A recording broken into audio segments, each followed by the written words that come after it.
What's going on, everybody? Welcome to episode 12 of Flow Vice. I have been talking to the camera for about 10 minutes because I thought I was recording, but I wasn't. So let's do this shit again. Maybe it's a good thing because I was ranting. But, anyways, today we're going to be talking about the environmental triggers for flow state. Yesterday we talked about the psychological triggers of flow state. Tomorrow we're going to talk about the social triggers. And it might not be the whole video because there is a lot. I'm not gonna just do a quick overview of it. But anyways, environmental triggers. There are three environmental triggers: big consequences, deep embodiment, and rich environment. Okay. Yesterday, psychological triggers are clear goals, immediate feedback, challenge to skills ratio, and intense focus. Right. So today, big consequences, deep embodiment, rich environment. Let's get to it. So kind of self-explanatory, but let me talk about it anyway. Big consequences. When you up the stakes in a situation, you are going to be triggering the survival mechanisms built into you from thousands of years of human evolution through survival and running away from lions and saber-tooth tigers and fucking bears and having to hunt things and going into starvation mode. You're gonna be triggering that, right? So look at somebody like me, like how how do you do these things? How do you do this and you do that? Or you look at somebody like Elon Musk or something. Or you look at Immortal Technique, the rapper, since his Flow Vice. One thing that people don't know about Immortal Technique is before he ever writes, he makes himself hungry as fuck. Like he doesn't eat shit when he knows he's gonna write. He goes in there hungry, right? There are football players that do this. When they go work out or they go play hungry and horny because that's going into sexual alchemy, which is another topic like this I'm going to be talking about and breaking into sections, okay? Because this channel is my channel, and I'm going to give y'all the information that made me who I am today, right? And flow is rapping, but flow is more. You understand what I'm saying? And so I didn't say rap vice. I'm talking about flow, because flow is something that you could hear in somebody's raps. But flow isn't everything. Flow is when I paint. Flow is when you're making love with somebody. Flow is when you're having a conversation, a good conversation with somebody, right? Flow isn't everything. Flow is how you live, right? It's going into that rhythm I've referenced a couple episodes ago. But anyways, you want to trigger those mechanisms, okay? To tap into this. Now this is scientific. This is scientific evidence. This is coming from. You can watch it in TED Talks. You can watch it in college seminars. This is all real shit. Everything I bring you is. But the more metaphysical things, I can understand why people won't believe or whatever. But trust me, I apply all the shit that I'm talking about. And trust me, your abilities are heightened. Okay? I'm telling you, there's something to it if you only listen and apply. Don't knock it before you try it. Up the consequences. Okay? So, let me tell you something about Immortal Technique, right? One of the craziest fucking lyricists of our time, right? Crazy shit. Very intelligent individual. Got his education in prison and shit. But anyways, he's very smart. He's always self-educating. But anyways, he makes himself hungry almost to the point of where he's feeling like he's starving before he goes to write material. You know why? Because he is triggering that bigger consequences survival mechanism. It seems unrelated. What the fuck does hungry have to do with writing rhymes, right? So this is what's gonna happen.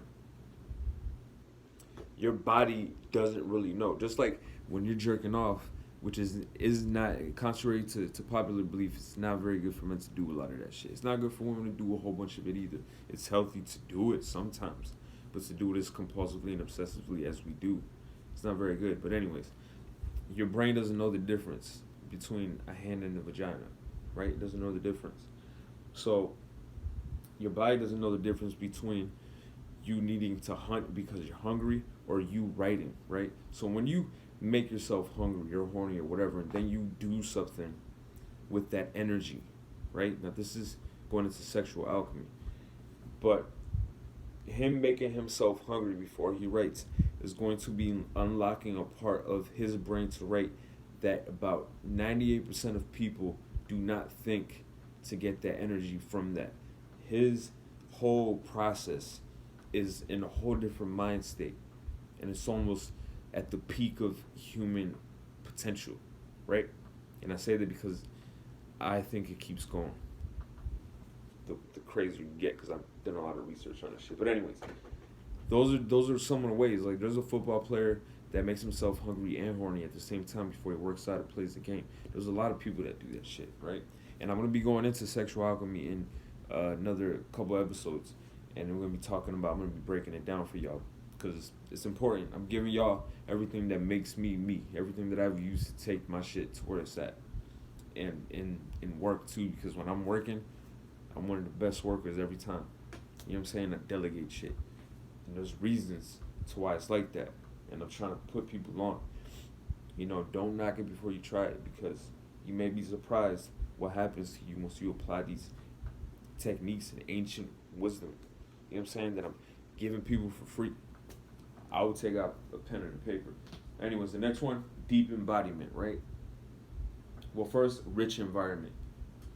So rich environment. So there have been artists that have been known to, they have to paint by a lake, right? Because it triggers it for them. Or there's an artist that every time he painted, he would paint in a room full of people, like a party, right? With records playing and the TV on, and then he would get into a flow state because he had a rich environment that was inducing, that creative outburst. You understand what I'm saying? So rich environment, different kinds of environments are gonna do it for different types of people. Your job is to find out what environment triggers it for you, right? And I can't use me as an example because I have multiple. I have multiple different kinds of environments that trigger it for me. I think that's just part of my nature. I'm a very dualistic kind of Gemini. You know what I'm saying? It's crazy. I'm gonna go into that too. And I have so many ideas for this show. And it all has to do with flowing because it all coincides, like I was saying before, anyways. So rich environment, very important. And deep embodiment, the reason I wanted to go into that afterwards is because it goes into rich environment, more so than everything else. So deep embodiment is pretty self-explanatory. But the reason it goes into rich environment is because I referenced it in episode 2, about creativity and how you have to stimulate change in your environment or in your patterns of habits, right? Or your habitual shit. You want to switch it up to maintain creativity. That's why I just rapped in Spanish on a reggaeton beat, which is something I don't usually do. Because it's going to induce new ideas, because you are giving it new stimulation. It's another survival mechanism that is built into us, okay? So switch it up, because then you're going to get what's called deep embodiment, where you are so in the moment and so in the flow state that you just are creativity. There's no other way to explain that feeling. You are whatever it is that you're applying this information I'm giving you to, okay? So anyways, yesterday, psychological triggers. Today, environmental triggers. There's only 3 of them. Social triggers has plenty, okay? So we're going to be talking about that. Then we are also, soon coming up, we're going to be talking about sexual alchemy, right? And some people are probably going to find it pretty intriguing and fascinating. Some people are going to kind of be uncomfortable. Some people are going to be like, I'm not really interested in that weird shit. And it's funny that we call it weird because the shit I'm going to be talking to y'all about is very old knowledge that our ancestors used to use. Well, at least the royalty. So anyways, peace out. I hope y'all learned something. And I'll see y'all next time, man. I love this shit. Thanks for watching.